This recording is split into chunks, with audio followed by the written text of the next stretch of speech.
My ex wanted an open marriage. When I said no, we had a messy divorce.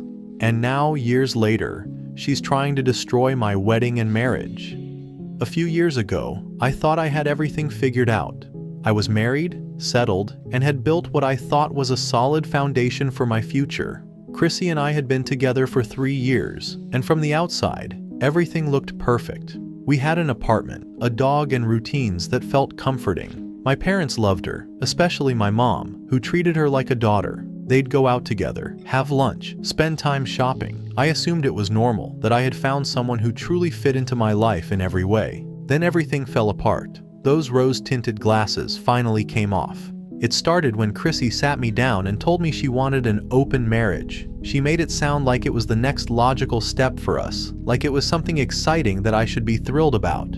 She framed it as a way to strengthen our bond, to make things more exciting between us. But it wasn't a discussion, it wasn't a question, it was a demand. When I pushed back and told her I wasn't comfortable with it, she shut down. She barely spoke to me for a week, acting like I had betrayed her just by refusing. That's when I started piecing things together. I had heard things before, little comments from her co-workers, vague mentions of her being picked up by someone else after work. She had always told me it was nothing, that she was just getting rides home because we only had one car and our schedules didn't line up. I had no reason to doubt her at the time, but now, with everything that had just happened, I started looking closer. I started asking questions, and that's when one of her co-workers let something slip. Chrissy wasn't just getting rides home, she was doing some riding as well, I guess. She was seeing someone, regularly. I confronted her, and she didn't even deny it.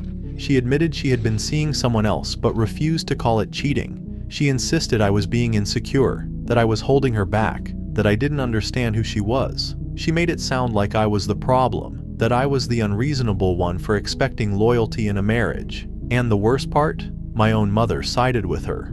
When I told my parents what was happening, I expected support. Instead, my mom told me I was overreacting. She said an open marriage wasn't the worst thing in the world, that maybe I should try it. My dad didn't understand either, and it really caused a huge strain in their relationship from then on. It was like I was the only person who saw what was really happening. Chrissy had manipulated everyone around me into believing this was normal, that I was wrong for not going along with it. I couldn't stay. There was no way forward. I filed for divorce immediately. But Chrissy wasn't going to make it easy. She dragged the process out for nearly a year, fighting for everything she could take from me. She wanted the apartment, my dog, half of everything I owned. She succeeded in some ways. She walked away with more than she should have, but in the end, I didn't care. I just wanted out. I was done with her, done with the mind games, done with the people who thought I was the one in the wrong for refusing to be part of her fantasy.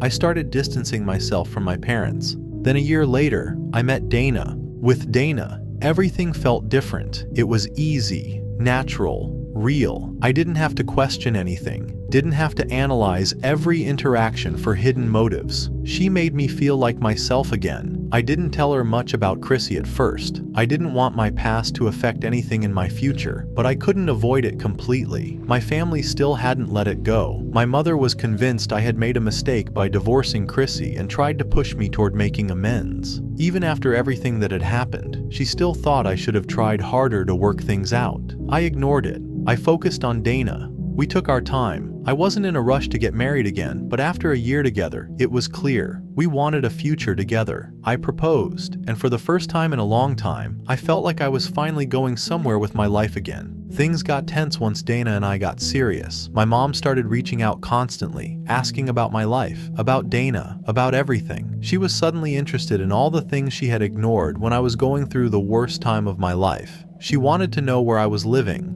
what I was doing, what my plans were.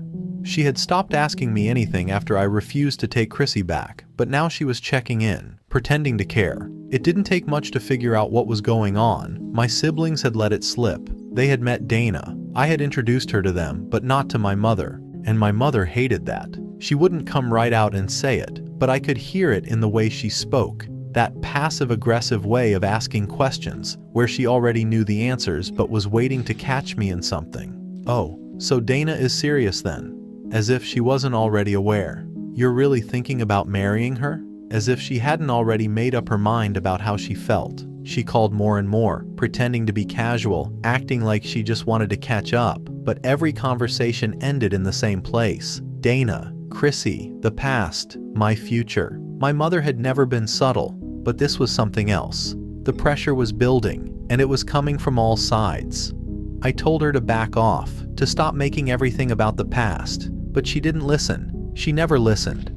I knew where this was heading before it happened. I could feel it, creeping up in the way my mother kept insisting we all sit down together, that I should just talk to Chrissy, that there were still things to discuss. I ignored it. I didn't want to deal with it. I focused on my life, on Dana, on moving forward. I had thought, naively, that my family would just let me be happy, that after everything, they would respect my decision, even if they didn't agree with it. I was wrong. My mom, she actually begged me to cancel the wedding, to sit down and think about what I was doing. She brought up Chrissy again, as if I hadn't spent years pulling myself out of the disaster that woman had left me in. I didn't want Dana involved in any of this. She didn't deserve it. So I went to my parents' house alone. I made some excuse for Dana's absence, telling myself I could handle it, that I could go there, set boundaries, and be done with it. I was prepared for an argument. I wasn't prepared for what I actually walked into. Chrissy was there. She was sitting on the couch, smiling like nothing had ever happened, like she hadn't wrecked my life, dragged me through a miserable divorce, taken everything she could from me, and still somehow walked away feeling entitled to more. And my mother, my own mother, was sitting beside her, fully on her side. I knew then that this wasn't some accident. This wasn't some coincidental meeting. My mother had planned this. She had invited Chrissy over, thinking that if I just saw her, if I just sat down and talked it through, I would come to my senses. I should have walked out right then, but I didn't. I stayed, long enough to hear my mother ask me if I was sure. "Are you sure this is the right choice?" she said, like she wasn't trying to manipulate me into second-guessing myself. "Are you sure Dana is the one?" Chrissy joined in, playing her part. She told me I was making a huge mistake, that I was throwing away something real, something worth saving. She looked at me like she still had a claim to me, like I was just some confused man who needed to be guided back to her. I lost it. I told them both off. I let my mother know exactly what I thought about her meddling. I let Chrissy know that she had no place in my life, that she never would again. I made it clear, in no uncertain terms, that neither of them was going to be at my wedding. I uninvited my parents right then and there. My dad has become a doormat, and he didn't even say anything, even when I asked him to tell her to lay off, and this was disgusting. He just didn't care. I walked out, shaking, furious, knowing that my family was going to turn on me completely for this. And I was right. The calls started almost immediately. My relatives, one after another, asking what the hell I was doing, telling me I was being cruel, that I had lost my mind, that I was throwing away my family. They didn't understand, or maybe they just didn't want to. Maybe they really believed I owed something to Chrissy, that I should have forgiven her, that I should have let it go. Maybe they thought that because she had my mother's approval, I was supposed to take her back, no matter what she had done. But I couldn't do it. I have spent years crawling out of the wreckage Chrissy had left me in. I have rebuilt my life, found happiness again, moved on. I am happy, and now my own family is trying to drag me back down into that mess. I feel like I am being pulled in two directions. One side, my family, demanding that I just forgive and forget, acting like I am the problem for setting boundaries, for protecting myself. The other side, Dana, my future, the life I want, the life I have fought to build. I am not sure if I have made a mistake, if uninviting my parents is really the right choice, if there is some way I can handle it differently. The guilt is here, gnawing at me, whispering that maybe I should have just let it go and let them come to the wedding, let them play their games. I don't know anymore. So Reddit, am I the a-hole? Update 1. It's been a while since I updated. I am a married man now. Here's an update. After cutting off my parents and banning them from the wedding, things didn't just quiet down. If anything, they escalated. My mother wouldn't stop calling, leaving voicemails that started as guilt tripping and ended in anger. One moment, she was sobbing about how I was ruining the family, and the next, she was furious, telling me that I was throwing away the best thing that had ever happened to me. My relatives weren't any better. Aunts, uncles, cousins, all of them had something to say, and none of it was supportive. They took turns trying to wear me down, convinced that I was making a huge mistake. But I wasn't backing down. I refused to let them dictate my life, and Dana stood by me the entire time. We knew there was no point in trying to reason with them. My mother had already proven she wouldn't respect my choices, and my family followed her lead. So we made a decision. We weren't going to let them be part of the wedding either. In fact, we weren't even going to tell them when it happened. Dana and I planned a private ceremony with only the people who actually supported us. Her family, my best friend Jordan, and a few close friends. That was it. No drama, no interference, just the people who genuinely wanted to see us happy. We set a date, made arrangements in secret, and when the day came, we got married in a small but beautiful ceremony. It was everything we needed. No stress, no family politics, just us, vowing to build a life together without all the chaos that had tried to pull us apart. For a while, it worked. My family assumed the wedding was postponed. My mother even reached out, smugly assuming I had finally come to my senses and was reconsidering things with Chrissy. I let her believe whatever she wanted. As long as they weren't interfering, I didn't care what story they told themselves. But Chrissy wasn't done. It started with subtle things, her name popping up in places she had no business being. An old friend mentioned she had seen Chrissy at a restaurant near where Dana and I lived, even though Chrissy had no reason to be anywhere near us. A coworker mentioned getting a friend request from her on social media. Then there were the random calls from unknown numbers, the hang-ups when Dana answered the phone. At first, we brushed it off as coincidence, but the pattern became impossible to ignore. Chrissy wasn't just lingering, she was watching. One evening, Jordan sent me a message. He was at a bar and overheard Chrissy talking to someone about me. She was telling them that Dana and I weren't really married, that I was just going through a phase, that I'd eventually come back to her. She said it with confidence, like it was inevitable. That was when I knew. She wasn't just trying to mess with my life. She still believed she had a claim to it. We ignored her, hoping she'd eventually move on, but that was a mistake. One night, Dana and I came home to find the feeling of being watched wasn't just paranoia. Our security cameras captured Chrissy standing outside our house. She wasn't trying to break in. She wasn't causing damage. She was just there, watching. We didn't confront her. We didn't even acknowledge it. We just collected the footage and documented everything. If she wanted to keep playing this game, we were going to make sure she lost. Weeks passed, and then Chrissy escalated in the only way she knew how, by using my family. My mother called me, her voice shaking with barely contained rage. She knew. Somehow Chrissy had found out about the wedding, and she made sure my mother was the first to hear about it. The screaming, the accusations, the sheer disbelief that I would dare exclude them. It all came pouring out at once. My relatives joined in, calling me a traitor, a liar, telling me that I had humiliated them. The narrative had already been twisted. In their version, I was the bad guy who had secretly gotten married to spite them, who had betrayed my own mother after everything she had done for me. Chrissy, somehow, was the victim, the poor woman who had been wronged, abandoned by the man she still loved. It would have been laughable if it wasn't so infuriating, but I didn't react. I didn't explain myself, didn't try to justify my choices. I simply told them the truth. I was married, and if they couldn't accept that, then they had no place in my life. That was the moment things became irreversible. Chrissy wasn't just someone from my past anymore. She had turned into something else, something desperate, something unhinged. She had trespassed on my property, stalked my wife, and manipulated my family into a frenzy. She wasn't going to stop unless she was forced to. So we took action. We compiled everything, the footage, the calls, the messages, the witnesses who had seen her lurking, and we filed for a restraining order.